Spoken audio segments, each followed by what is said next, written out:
कक्षा 11वीं अर्थशास्त्र में आज हम लोग अध्याय 18 उद्योगों का अध्ययन करेंगे और हम लोग 1947 से 1990 के संदर्भ में उद्योगों को देखेंगे। हम लोग जानते हैं कि किसी भी राष्ट्र की प्रगति जो है एक हद तक या बहुत हद तक औद्योगिक क्षेत्र पर निर्भर करती है, क्योंकि उद्योग जो है लोगों को रोजगार उपलब्ध कराते हैं। वैसे तो कृषि के क्षेत्र में भी रोजगार मिलता है, लेकिन कम मात्रा में मिलता है। उद्योगों से आधुनिकीकरण को बढ़ावा मिलता है, जिसके कारण समृद्धि आती है। और हम लोग जानते हैं कि जब हमारा देश स्वतंत्र हुआ तो ब्रिटिश शासन की नीतियों के कारण हमारे देश में उद्योगों का पतन हो चुका था। लेकिन हमारी पंचवर्षीय योजनाओं में उद्योगों को बहुत ज़्यादा महत्व दिया गया और उसके विकास के लिए जो जो भी कदम उठाए जाने चाहिए वो सरकार के द्वारा उठाया गया। तो सबसे पहले हम लोग देखेंगे कि उद्योगों का क्या महत्व है, क्यों इसको हमारे चैप्टर में शामिल किया गया है। सबसे पहला जो महत्व है वो है श्रम की अधिक उत्पादकता। इसका अर्थ ये है कि दो क्षेत्रों में बांटा गया भारतीय अर्थव्यवस्था को। एक तो है कृषि क्षेत्र और दूसरा है औद्योगिक क्षेत्र। कृषि क्षेत्र में लोगों को रोजगार मिलता है, लेकिन वो एक सीमित समय के लिए होता है। खेती के बाद लोग बेरोजगार हो जाते हैं, छिपी हुई बेरोजगारी भी देखने के लिए मिलती है। लेकिन उद्योगों में बहुत बड़ी मात्रा में रोजगार मिलता है, क्योंकि उद्योगों में पूंजी की मात्रा ज़्यादा होती है। श्रम विभाजन और विशिष्टीकरण के सिद्धांत को अपनाया जाता है।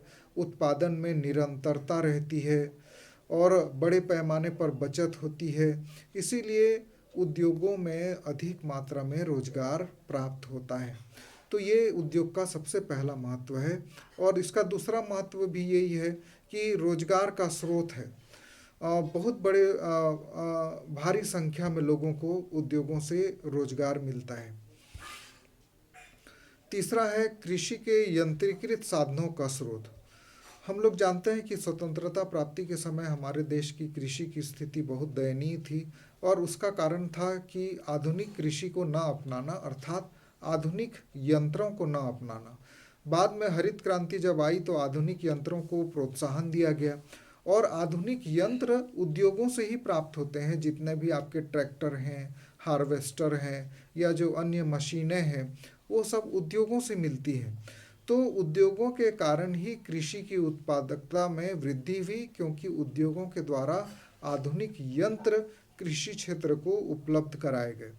तो कृषि के यंत्रीकरण में ये जो उद्योग हैं वो निर्णायक भूमिका निभाते हैं। चौथा है उद्योगों का महत्व प्राकृतिक संसाधनों के शोषण के लिए। हम लोग जानते हैं कि भारत एक धनी देश है जिसके लोग बहुत गरीब हैं। धनी इसलिए है क्योंकि हम लोग प्राकृतिक रूप से बहुत संपन्न हैं, और गरीब इसलिए है क्योंकि उस संपत्ति को हम लोग उपयोग नहीं कर पाते हैं।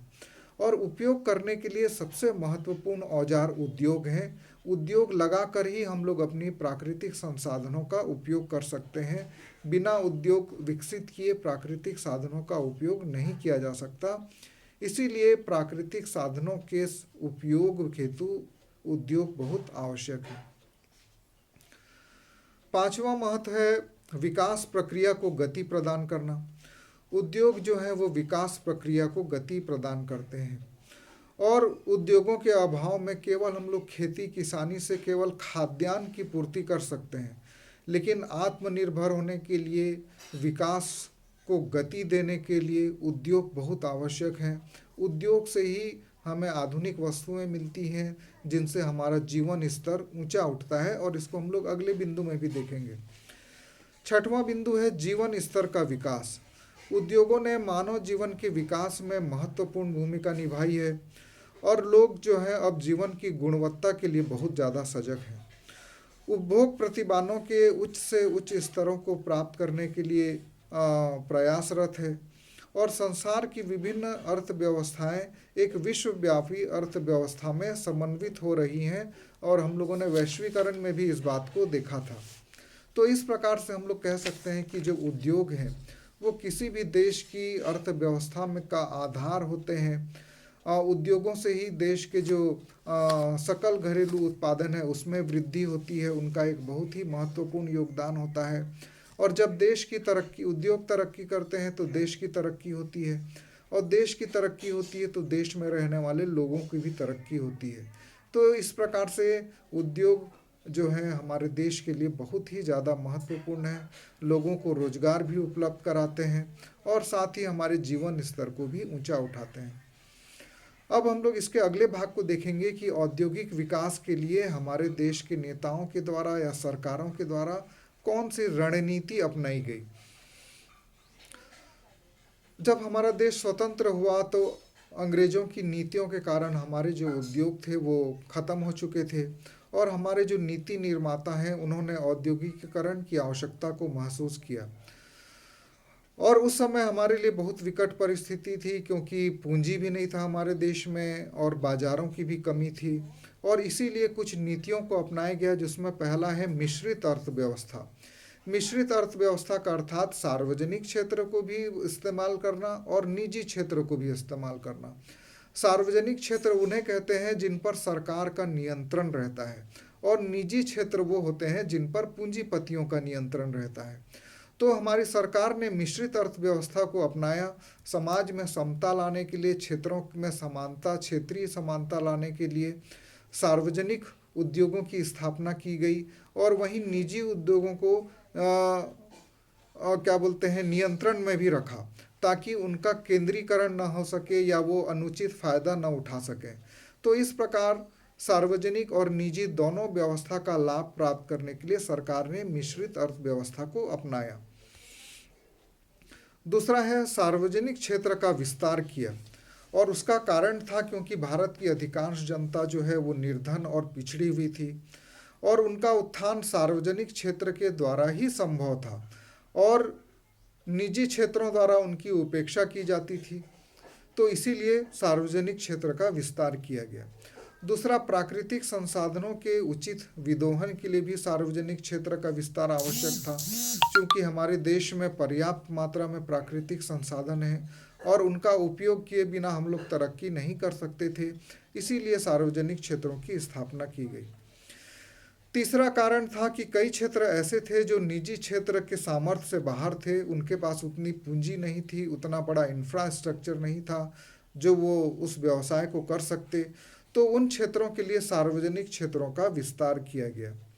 और चौथा जो बड़ा कारण था, सार्वजनिक क्षेत्र बहुत हद तक धन की असमानता को दूर करने के लिए सक्षम थे, क्योंकि निजी क्षेत्र तो अपनी ही पूंजी के विकास में लगे रहते थे, अपने लाभ की प्राप्ति में लगे रहते हैं, तो जिससे कि पूंजी की असमानता बढ़ती जा रही थी। तो इसीलिए सार्वजनिक क्षेत्र का विस्तार और विकास किया गया। तीसरा जो रणनीति थी, निजी क्षेत्र पर कड़े नियंत्रण किए गए, और नए उद्योगों को तब तक अनुमति नहीं दी जाती थी जब तक उनको सरकार से लाइसेंस नहीं मिल जाता था। और इसके लिए भी एक अच्छी नीति अपनाई गई, यदि निजी उद्योग पिछड़े क्षेत्रों में लगाना चाहते थे तो उनको आसानी से लाइसेंस दे दिया जाता था, और यदि वो उन्नत क्षेत्रों में लगाते थे तो उनके ऊपर कड़ाई की जाती थी और उनको हतोत्साहित किया जाता था, और इस बात के लिए प्रोत्साहित किया जाता था कि वो पिछड़े क्षेत्र में उद्योग लगाएं, ताकि क्षेत्रीय समानता को प्राप्त किया जा सके। चौथा, संरक्षण नीति को अपनाया गया, और संरक्षण नीति इस धारणा पर आधारित है कि विकासशील देश में उद्योग अधिक विकसित देशों के द्वारा प्रतिस्पर्धा की स्थिति में नहीं थे। हमारा भारत देश विकासशील देश है, और हमारी जो चीज़ें हैं वो विकसित देशों की श्रेणी में नहीं आ सकती, उनकी तुलना नहीं कर सकती। तो इसीलिए घरेलू उद्योगों को हमारे देश की सरकारों ने संरक्षण दिया। फिर पांचवा जो है, लघु उद्योगों का विकास किया गया। इसके अंतर्गत बहुत से कार्यक्रम अपनाए गए। ग्राम तथा लघु उद्योग समिति की स्थापना की गई और ग्राम विकास को प्रोत्साहित किया गया, ताकि लघु उद्योगों की ज़्यादा से ज़्यादा मात्रा में स्थापना किया जा सके। और लघु उद्योगों में उन उद्योगों को शामिल किया गया जिनमें निवेश की राशि 25 लाख से अधिक और 5 करोड़ तक हो, और 1950 में ये सीमा 5 लाख रुपए थी, जिसको बाद में बढ़ा के 25 लाख से कर दिया गया। तो प्रश्न ये उठता है कि लघु उद्योगों के विकास पर इतना ध्यान दिया, तो इसके विकास के क्या कारण थे। तो पहला कारण था कि रोजगार मिलना। लघु उद्योगों के कारण गांव-गांव में लोगों को रोजगार मिलने लगा या रोजगार प्राप्त होने की बहुत संभावना बढ़ गई, जिसके कारण लघु उद्योगों के विकास पर जोर दिया गया। दूसरा जो लघु उद्योग है वो क्षेत्रीय असमानता कर में सहायक हुए। हम जानते हैं कि भारत के कुछ प्रांतों का बहुत ज़्यादा विकास हुआ और कुछ प्रांत बहुत पिछड़े रह गए। तो इसके लिए क्षेत्रीय असमानता को दूर करने के लिए लघु उद्योगों का विकास किया गया। और तीसरा कारण था धन के न्यायोचित वितरण में सहायक। लघु की उद्योगों की स्थापना हम लोग जानते हैं कि कम निवेश में की जा सकती है, कम पूंजी से इसकी स्थापना हो जाती है, जबकि बड़े उद्योग में अधिक पूंजी की आवश्यकता होती है और बड़ी पूंजी केवल बड़े उद्योगपति ही लगा सकते हैं। लेकिन लघु उद्योग तो छोटे लोग भी लगा सकते हैं, कम पूंजी की आवश्यकता होती है और इस प्रकार लघु उद्योग है वो धन के न्यायोचित वितरण में सहायक होते हैं। आने वाली वीडियो में हम लोग 1956 की औद्योगिक नीति के बारे में विस्तार से अध्ययन करेंगे।